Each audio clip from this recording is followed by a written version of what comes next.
మీ business ఏదైనా మీ ఊర్లో promotion చేయాలంటే అది సుమన్ టీవీతోనే సాధ్యం. ఇప్పుడే సంప్రదించండి.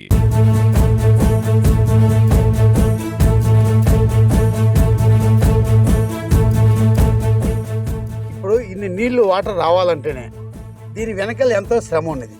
ఎందుకని మన డ్యామ్ కట్టేప్పుడు 2000 డ్యామ్ అయిపోయింది.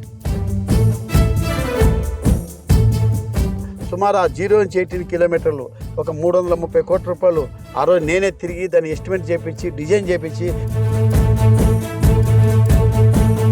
వేరే ఆలోచన వేరేది నేనే స్వార్థంగా డెవలప్ కావాలని నాకు ఆశ లేదు. పేదలకు భూములు అందాలి. ఎందుకంటే ఇక్కడ డీకేడ్ భూములు గవర్నమెంట్ భూములు చాలా ఉంది. అది పార్టీలకు అతీతంగా ఒక గ్రామంలో శ్మశానం ఉందంటే కదా ఆడ రాజకీయాలు ఉండవు.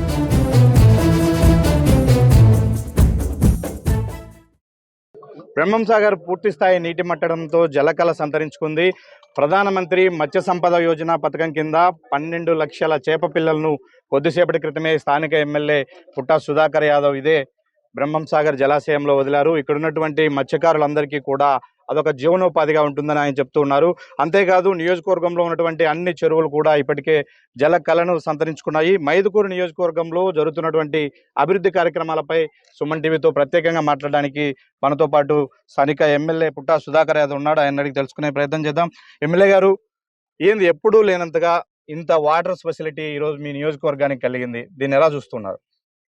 ఇప్పుడు ఇన్ని నీళ్లు వాటర్ రావాలంటేనే దీని వెనకాల ఎంతో శ్రమ ఉన్నది. ఎందుకని మన డ్యామ్ కట్టేప్పుడు 2000 డ్యామ్ అయిపోయింది. 2000 నుంచి ఇప్పటికి 20 సంవత్సరాలు అయింది. 20 సంవత్సరాలు ఒక్కసారి కూడా నింపలేదంటే ఎందుకు నింపలేదు? ఇంతకుముందు అధికారులు ఇంతకుముందు అంటే ప్రభుత్వాలు ఉన్నాయి, ఎందుకు నింపలేదు అంటే దీనికి కారణం ఏంటంటే ఇన్ని నీళ్ళు వచ్చేందుకు అవకాశం ఉండేది కాదు. దీన్ని ఏం చేశాము, లాస్ట్ 2014 2019లో మా ప్రభుత్వం ఉన్నప్పుడు దీనికి ఎందుకు నీళ్ళు రాదని చెప్పి మేము రోడ్డు కంటిన్యూగా ఇక్కడ ఇరిగేషన్ మినిస్టర్ ఇక్కడ పిలిపించి ఇరిగేషన్ మినిస్టర్ ద్వారా మేము కెనాల్ అమ్ముడిపోయి ఎందుకు నీళ్ళు రాలని ఇంత పర్యవేక్షించిన తర్వాత అక్కడ 0 నుంచి 18 కిలోమీటర్లో లైనింగ్ లేదు. లైనింగ్ లేని దానివల్ల మామూలు ఆనకట్టు ఉండేది, కెనాల్ ఉండేది. ఆ కెనాల్లో మన డిజైను 5000 క్యూసెక్స్ వేసానికి డిజైన్ ఉండేది. ఏంది ఫస్ట్ చేసింది ఈ 5000 క్యూసెక్స్ నీళ్ళు వదిలితే మనకు సఫిషియెంట్ నీళ్ళు వచ్చేటి. అక్కడ నీళ్ళు 5000 వదిలేనికి అవకాశం ఉండేది కాదు. ఎందుకంటే అక్కడ కెనాల్ 5000 వదిలితే బ్రీచ్ అయిపోతుంది. అందుకు అక్కడ 3000 వదిలేవాళ్ళు. 3000 వదిలితే మనకు వచ్చేది 1000 వచ్చేటి. 1000 ఎన్ని రోజులు వచ్చి నిండుతుంది? 1000 అంటే ఒక నెలంతా వచ్చినా కూడా ఒక రోజు 1000 అంటే 3 టీమ్స్ నీళ్ళు రావు. ఒక నెల నీళ్ళు వదిలితే నీళ్ళు మనకి ఇప్పుడు నీళ్ళు ఎప్పుడు వదిలేది? ఆగస్టు సెప్టెంబర్ నుంచి డిసెంబర్ వరకు, అంటే 3-4 నెలలు మనకి నీళ్ళు వచ్చాయి. తక్కువ టైంలో ఎక్కువ నీళ్ళు తీసుకోవాలి. అది తీసుకోవాలంటే అక్కడ కెనాల్ రిపేర్ అయితేనే చేయగలుగుతాం. అందుకోసం అప్పుడు ఉన్నటువంటి మా ప్రభుత్వంలో సుమారు ఆ 0 నుంచి 18 కిలోమీటర్లు ఒక 330 కోట్ల రూపాయలు ఆ రోజు నేనే తిరిగి దాన్ని ఎస్టిమేట్ చేయించి డిజైన్ చేయించి టెండర్ కూడా పిలవడం జరిగింది. ఆ వర్క్ కంప్లీట్ అయింది కాబట్టి ఈరోజు ఈ తక్కువ టైంలో కూడా 30 టీమ్స్ నీళ్లు మన నియోజకవర్గం వచ్చాయంటే అది కారణం.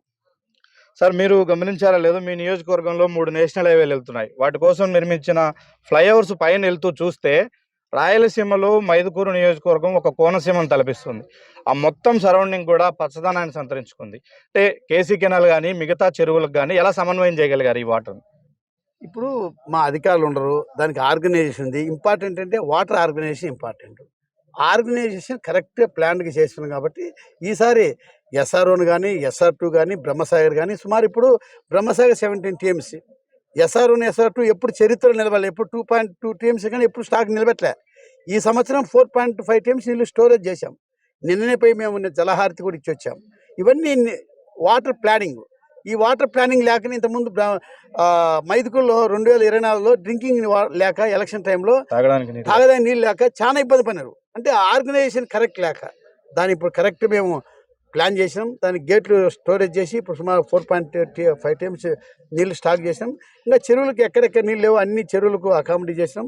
ఈరోజు బ్రహ్మసాగర్లో ఇది మూడోసారి అంటే మత్స్యకారులు చేపలు వదలమని మూడోసారి. అంటే నేను వచ్చిన తర్వాత ఫస్ట్ 10 లక్షలు ఒకసారి వదిలాం. ఆ తర్వాత మొన్న ఒక లాస్ట్ ఇయర్ ఒక 10 లక్షలు వదిలాం. ఈరోజు 12 లక్షలు వదిలాం. ఆడికి మేమే వదిలాం 32 లక్షలు వదిలాం. ఇంకా 18 లక్షలు టెండర్ కూడా పిలవడం జరిగింది.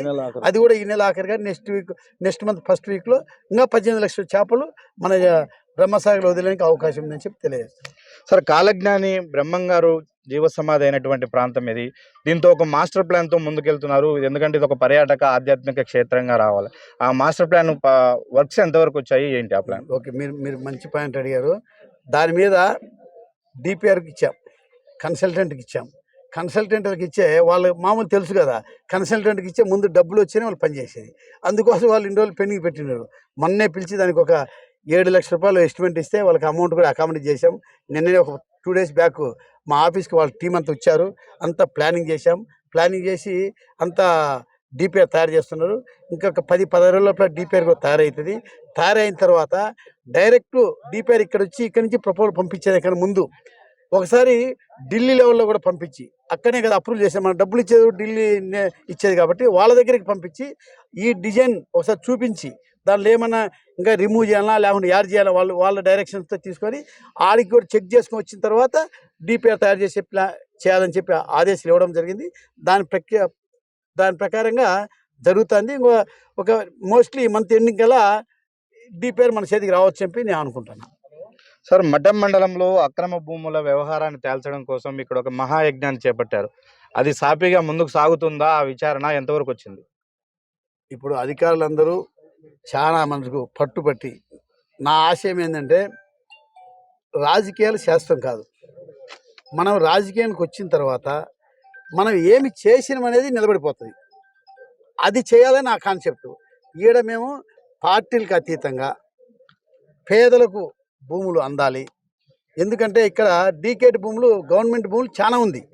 టోటల్గా మన మండలంలో 103,000 ఎకరాలు టోటల్గా ఉంది విస్తీర్ణం. ఉంటే దాంట్లో చాలామంది, కొంతమంది లీగల్గా, కొంతమంది కొనడం జరిగింది.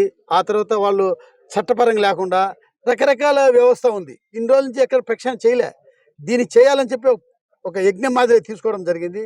దానికి సుమారు 60-70 మంది కమిటీ వేసాం. కమిటీ వేసి నేను ఇప్పటికి 3వ కూడా వాళ్ళని మన మీటింగ్ పెట్టడం జరిగింది. 3వ కూడా వాళ్ళతో డిస్కస్ చేయడం జరిగింది. వాళ్ళు కూడా మన కలెక్టర్ గారు, ఆర్డీఓ గారు ఎవరి 2 డేస్ 3 డేస్కి ఒకసారి రివ్యూ చేసుకుంటారు. ఎవరి మార్నింగ్ ఒకసారి వీసీ పెట్టుకుంటాను. అందరితో పెట్టుకొని ఏం జరుగుతుంది, ఏం కథను ప్రక్షాళన చేస్తాను. మోస్ట్లీ ఈ నెల ఆఖరికల్లా ఒక సిస్టమేటిక్ పేపర్ వర్క్ అయిపోతుంది. పేపర్ వర్క్ అయిపోయిన తర్వాత ఓన్లీ పేపర్ వర్క్ అయిపోవడం కాదు, స్పాట్ కూడా పోవాలి. ఎందుకంటే ఫిజికల్గా ఫీల్డ్ ఎన్క్వైరీ చేస్తేనే వాస్తవాలు బయటకు వచ్చేది. ఇప్పుడు ఒక 5 గ్రామాలు వెరిఫికేషన్ కూడా అయిపోయింది. 5 గ్రామాల ఫీల్డ్ వెరిఫికేషన్ కూడా జరుగుతుంది. అది ఒక వారం 10 రోజుల లోపల క్లియర్గా అవుతుంది. ఇంకా మిగతా 15 గ్రామాలు పెద్ద గ్రామాలు పెద్దవి ఉన్నాయి కాబట్టి దాంట్లో కూడా వెరిఫికేషన్ చేసిన తర్వాత ఫీల్డ్ ఎన్క్వైరీ చేసి ఎక్కడ కానీ మన మండలంలో ఈ భూముల సమస్య రైతులు చాలా ఇబ్బంది పడుతున్నారు. అటువంటి సమస్య లేకుండా ఒక ప్రక్షాళన చేయాలి. ఎందుకంటే ఇంకా ఫ్యూచర్లో ఇది వరకు చేయడం కాదు, ఇప్పుడు చేసిన తర్వాత దీన్ని డిజిటల్గా కూడా దీన్ని ఇన్వాల్వ్మెంట్ చేస్తాం. ఎందుకంటే ఇక్కడ ఒక ఎంఆర్ఓ ఆఫీస్ అంటే భవిష్యత్తులో మళ్ళీ ఇలాంటి తప్పిదాలు జరగవని హామీ ఇస్తారా? జరగకుండా హామీ కాదు, నేను చెప్పేది అంటే మా ప్రయత్నం ఏంది, జరగకుండా చేయాలనేది మా ప్రయత్నం. ఇప్పుడు రేపు జరిగేది మనకు తెలియదు కదా. ఈరోజు మాత్రం మా ఆశయం ఏంది, మేము అందరికీ న్యాయం చేయాలి. ఒక మంచి సంకల్పంతో ముందుకు పోతున్నాం.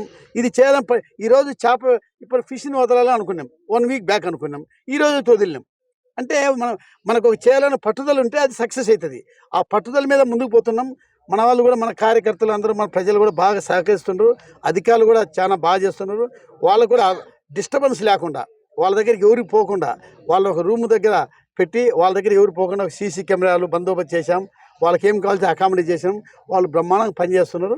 ఈ నెల ఆఖరికల్లా మోస్ట్లీ మీరు అడిగిన ప్రశ్నకు సమాధానం వస్తుందని నేను ఆశిస్తున్నా. అదే రకంగా రావాలని నేను కోరుకుంటున్నా. ఖచ్చితంగా ప్రక్షాళన చేసి ఫ్యూచర్లో ఎక్కడ లేనటువంటి రికార్డ్స్ మన బ్రహ్మంగారి మఠంలో ఎవరికైనా సమస్య లేకుండా దానికి డిజిటల్ కూడా చేయాలని చెప్పి కూడా ఒక సిస్టమ్ ఉంది. దానికి కూడా ఇంప్లికేట్ చేయాలని చెప్పి ఒక కాపీ ఎంఆర్ఓ ఆఫీసు, ఒకటి ఆర్డీఓ ఆఫీసు, కలెక్టరు ప్లస్ పైన గవర్నమెంట్కు అందరి దగ్గర డిజిటల్గా పెట్టేస్తే ఈజీగా తెలిసిపోతుంది. ఈ ప్రక్షాళన చేయాలని చెప్పి ఆశయంతో మేము ముందుకు పోతున్నాం. అధికారులు కూడా అదే ఇన్స్ట్రక్షన్ ఇవ్వడం జరిగింది. వాళ్ళు కూడా ప్రతి సర్వే నెంబర్లో 29 కాలమ్స్ వేశారు. ఒక సర్వే నెంబర్ భూమి తీసుకుంటే 29 కాలమ్స్లో దానికి ఫుల్ఫిల్ కావాలా. ఆ 29 కాలంలో వచ్చేస్తే ఎక్కడన్నా ఒక చోట దానికి ఇంపాక్ట్ అవుతుంది. కాబట్టి బాగా వాళ్ళు ఎక్సర్సైజ్ చేస్తున్నారు. కాబట్టి నాకు కూడా నమ్మకం వచ్చింది. ఎందుకంటే ఖచ్చితంగా మన బ్రహ్మంగారి మఠం భూముల ప్రక్షాళన అవుతుందని చెప్పి నాకు కూడా ఒక నమ్మకం వచ్చింది. ఖచ్చితంగా ఆ నమ్మకంతో చేయాలనే ఆశయం కూడా మాకుంది. ఖచ్చితంగా అది నెరవేర్చాలని చెప్పి నా కోరిక. ఎమ్మెల్యే గారు, ఫైనల్గా ఒక క్వశ్చన్. మీరు ఎన్నికల ముందు ప్రధానంగా 3 హామీలు పదే పదే ప్రస్తావించి వచ్చారు. 1 నీటి వసతి, 2 స్కూల్స్లో ఇన్ఫ్రాస్ట్రక్చర్ డెవలప్ చేస్తామన్నారు, 3 ప్రతి గ్రామానికి ఒక శ్మశాన వాటిక నిర్మిస్తామన్నారు. నీళ్లను అందించడంలో మీరు సక్సెస్ అయ్యారని మేము భావిస్తున్నాం. మిగిలిన 2 పనులు ఎంతవరకు వచ్చాయి? ఇప్పుడు వాటర్ అనేది ఆర్గనైజేషన్ వచ్చింది. సెకండ్, ఇప్పుడు శ్మశానాలు ఉన్నాయి. శ్మశానాలు ఏంటంటే అది పార్టీలకు అతీతంగా ఒక గ్రామంలో శ్మశానం ఉందంటే కనుక ఆడ రాజకీయాలు ఉండవు. ఊళ్ళో అందరూ వచ్చి ఎవరైనా చనిపోతే అందరూ వచ్చి అక్కడ పూడ్చుకుంటారు. అటువంటి ప్లేస్లో చాలామంది ప్లేస్ లేదు. అటువంటి ప్లేస్ను ఖచ్చితంగా చేయాలని కాన్సెప్ట్ పెట్టుకున్నా. దాంట్లో సుమారు మన మైదుకూరులోని అసలు మన ఆంధ్రప్రదేశ్లో ఎక్కడ కానీ సిస్టమ్స్ లేదు. ఎందుకంటే శ్మశానానికి ఇవ్వాలంటే ఇప్పుడు మనకు డబ్బులు ఎన్ఆర్జీస్లో ఉంది. ఆ ఎన్ఆర్జీస్ డబ్బులు ఏదంటే ఇది ఎక్సెప్ట్ కాదు. ఎందుకంటే శ్మశానం అంటే అన్ని తక్షణ రిజెక్ట్ అయిపోతుంది. రిజెక్ట్ అయిపోయింది కదా, దీనికి చేయాలనే పట్టుదలతో మేము దాన్ని ఏమైనా చేసి, ఎందుకంటే ప్రజల కోసం చేయాలి, అది శాస్త్రం నిలబడిపోతుంది అనే ఆశయంతో ఒక ప్రిన్సిపల్ సెక్రటరీ కాడ కూర్చొని దీని మీద ఎంక్వైరీ చేస్తే దాంట్లో ఒకటి క్రిమిటోరియం అనే ఒక కాలం ఉంది. దానికి ఒక్కదానికి అవకాశం ఉందని చెప్తే అది బయటికి లాగి దాని మీద ఎన్ఆర్జీస్కి ప్రిపేర్ చేసి కమిషనర్ని ప్లస్ అధికారులందరూ ఒప్పించి దాని మీద కలెక్టర్ గారిని ఒప్పించి సుమారు మనం నియోజకవర్గానికి సుమారు 16 కోట్ల రూపాయలు శాంక్షన్ కూడా చేయడం జరిగింది. అంటే మినిమం ఒక 61 శ్మశానాలు శాంక్షన్ చేయించిన నిన్ననే ఒక శ్మశానం కూడా ఓపెన్ చేశాం. ఈ మధ్య కొంచెం అందరినీ ఎందుకు చేయలేదు, మా వాళ్ళకి అందరికి ఇస్తే కొంచెం వర్షాలు పడి కొంచెం నీళ్లు అన్ని భూములు ఉన్నాయి కాబట్టి కొంచెం కష్టంగా ఉంది సార్. మనం బ్రహ్మంగారి మఠానికి కూడా 13 శాంక్షన్ చేయడం జరిగింది. 13 శ్మశానాలు శాంక్షన్ చేయించడం జరిగింది. దీన్ని ఇమీడియట్గా ఇంకొక 10 రోజుల తర్వాత వర్షాలు తగ్గిన తర్వాత ప్రతి ఒక్క మన కార్యకర్తలకు అందరికీ తెలియజేసేది ఒకటే, అవన్నీ స్టార్ట్ చేసి మార్చి లోపల ఇవి కంప్లీట్ చేస్తే మళ్ళీ కొత్త బడ్జెట్లో మనం తీసుకోవచ్చు. ఎందుకంటే మనకు ఎన్ఆర్జీసీ ఇయర్కి ఎంత బడ్జెట్ ఉంటుంది. ఆ బడ్జెట్లో ఇది యూటిలైజ్ చేస్తే మనకు నెక్స్ట్ బడ్జెట్ వస్తుంది. ఇది చేయలేదనుకో మళ్ళీ నెక్స్ట్ బడ్జెట్ కూడా మనకు వచ్చేది కష్టమవుతుంది. అందుకు మా కార్యకర్తలకు తెలియజేసేది అంటే ప్రతి ఊరికి శాంక్షన్ చేయించా. సుమారు ఇప్పుడు 13 శాంక్షన్ చేయించిన. ఆ 13లో ఖచ్చితంగా 1 మంత్ 1.5 మంత్ లోపల కంప్లీట్ చేయాలని చెప్పి అందరికి ఆదేశాలు ఇవ్వడం జరిగింది. మార్చి లోపల ఎట్టి పరిస్థితుల్లో ఈ 61 నియోజకవర్గానికి కంప్లీట్ చేసి మా ఆశయం ఈ 4 సంవత్సరాలలో మనకు మినిమం 400-500 శ్మశానాలు కావాలి. ఇవన్నీ కావాలంటే మినిమం 100 కోట్లు దీనికి అవుతుంది. కాబట్టి దానికి ప్రయత్నం చేస్తున్నాము. ఇప్పటికే సుమారు ఒక 60 దాకా శాంక్షన్ చేసి ఇంకొక ఉన్న ఇయర్ చేసేదానికి మేము ముందుకు పోతున్నాము. దీనికైనా ఇంపార్టెంట్ ఒక శ్మశానం అప్రూవల్ అయిన తర్వాత ఆ శ్మశానంలో ఎవరెవరు ఇంతకుముందు ఆక్యుపై చేసి ఉంటారు, దాన్ని ఇప్పుడు సర్వే చేస్తే బయటకు వస్తుంది. ఇప్పుడు ఎగ్జాంపుల్ బ్రహ్మంగారి మఠం పెట్టుకోండి. బ్రహ్మంగారి మఠం ఎంత ఉన్నది ఇంతకుముందు 30 సెంట్లో 40 సెంట్ల స్థలం అనేది. ఈ శ్మశానం వచ్చిన తర్వాత సర్వే చేస్తే ఇప్పుడు 10.5 ఎకరా తేలింది. ఇప్పుడు 10.5 ఎకరా తేలి మేము చుట్టూ ఫినిషింగ్ మెస్ చేసేస్తే మళ్ళీ నెక్స్ట్ ఫ్యూచర్లో ఎవరు దానికి ఆక్యుపై చేసుకోరు. ఆక్యుపై చేసుకోవాలని ఆ ఊరు గ్రామస్తులు ఒప్పుకోరు. ఎందుకంటే ఇది గ్రామానికి సంబంధించింది, మీరు ఆక్యుపై చేయకంటారు. ఇంతకుముందు చేసినారు కాబట్టి ఎవరు అడగలేకపోయినారు. ఇప్పుడు దాన్ని ఒక రూపురేఖలు దిద్దినాక మళ్ళీ ఆక్యుపై చేసినా కూడా అవకాశం ఉండదని చెప్పి దానికి చుట్టూ కాంపౌండ్ అనేది ఎక్కువ కాస్ట్ అవుతుందని చెప్పి కాంపౌండ్ లేకుండా మెస్ వేయాలని అందరికీ డైరెక్షన్స్ ఇవ్వడం జరిగింది. దానివల్ల ఇక మఠం ఒకటి చూస్తే 10 ఎకరాలు తేలింది. నిన్నే కాజీపేట ఒకటి, ఆడ ఓన్లీ బీసీ కాలనీలో ఓన్లీ 20 సెంట్లు ఉన్నది. అది సర్వే చేస్తే 7 ఎకరాల 20 సెంట్లు వచ్చింది తేలింది. ఇప్పుడు వాళ్ళందరూ ఎంత హ్యాపీగా ఉంటారు. అది ఆక్యుపై చేసిండు. 7 ఎకరాల 20 సెంట్లలో ఒక బడా నాయకుడు ఆక్యుపై చేసి ఎంజాయ్ చేస్తాడు శ్మశానాన్ని. ఇప్పుడు అది సర్వే చేసిన తర్వాత ఆయన్ని కంచేస్తే వాళ్ళు కూడా ఖాళీ చేశారు. ప్రజలందరూ ఇంత భూమి మాకుందా, ఇంత భూమి మాకు ఎప్పుడు తెలిసిందే కాదు, మాకు 7 ఎకరాలు ఉందని మాకు తెలియదు, చాలా మంచి విషయం అని అందరూ చాలా సంతోషంగా ఉండరు. అటువంటి వ్యవస్థ ఈ శ్మశానం దానివల్ల జరుగుతుంది. అది కాకుండా నిన్ననే కలెక్టర్ దృష్టికి ఒక వాటర్ ప్లాంట్ కూడా లేకుంటే ఒక 20 వాటర్ ప్లాంట్ కూడా శాంక్షన్ చేయించాం. ఆ శాంక్షన్ చేసి తొందరలో అది కూడా స్టార్ట్ చేస్తాం. ఇదే ఇప్పుడు మన బ్రహ్మంగారి మఠానికి మొన్న 3 కోట్ల రూపాయలు మనం ఇది CGF ఫండ్ కింద అప్రూవ్ చేయించాం.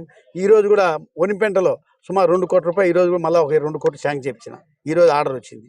అంటే మా ఆశయం ఏంటంటే నా నియోజకవర్గంలో నాకు అవకాశం కల్పించే ప్రజలు వచ్చారు, ఖచ్చితంగా నాకు అభివృద్ధి చేయాలని చెప్పి ఆకాంక్షతో ముందుకు పోతానని. వేరే ఆలోచన వేరేది నేనేదో స్వార్థంగా డెవలప్ కావాలని నాకు ఆశ లేదు. నా నియోజకవర్గం ప్రజలు డెవలప్ కావాలని చెప్పి నేను ఈ కార్యక్రమం ఏదైనా కానీ చేసుకుంటూ ముందుకు పోతుంది. Okay sir, thank you. ఈ మొత్తం మీద అన్ని రంగాల్లో నియోజకవర్గాన్ని సమగ్రంగా అభివృద్ధి చేసే విధంగా ప్రణాళికలతో ముందుకెళ్తున్నామని మనతో పాటు ఎమ్మెల్యే పుట్ట సుధాకర్ యాదవ్ చెప్తూ ఉన్నారు.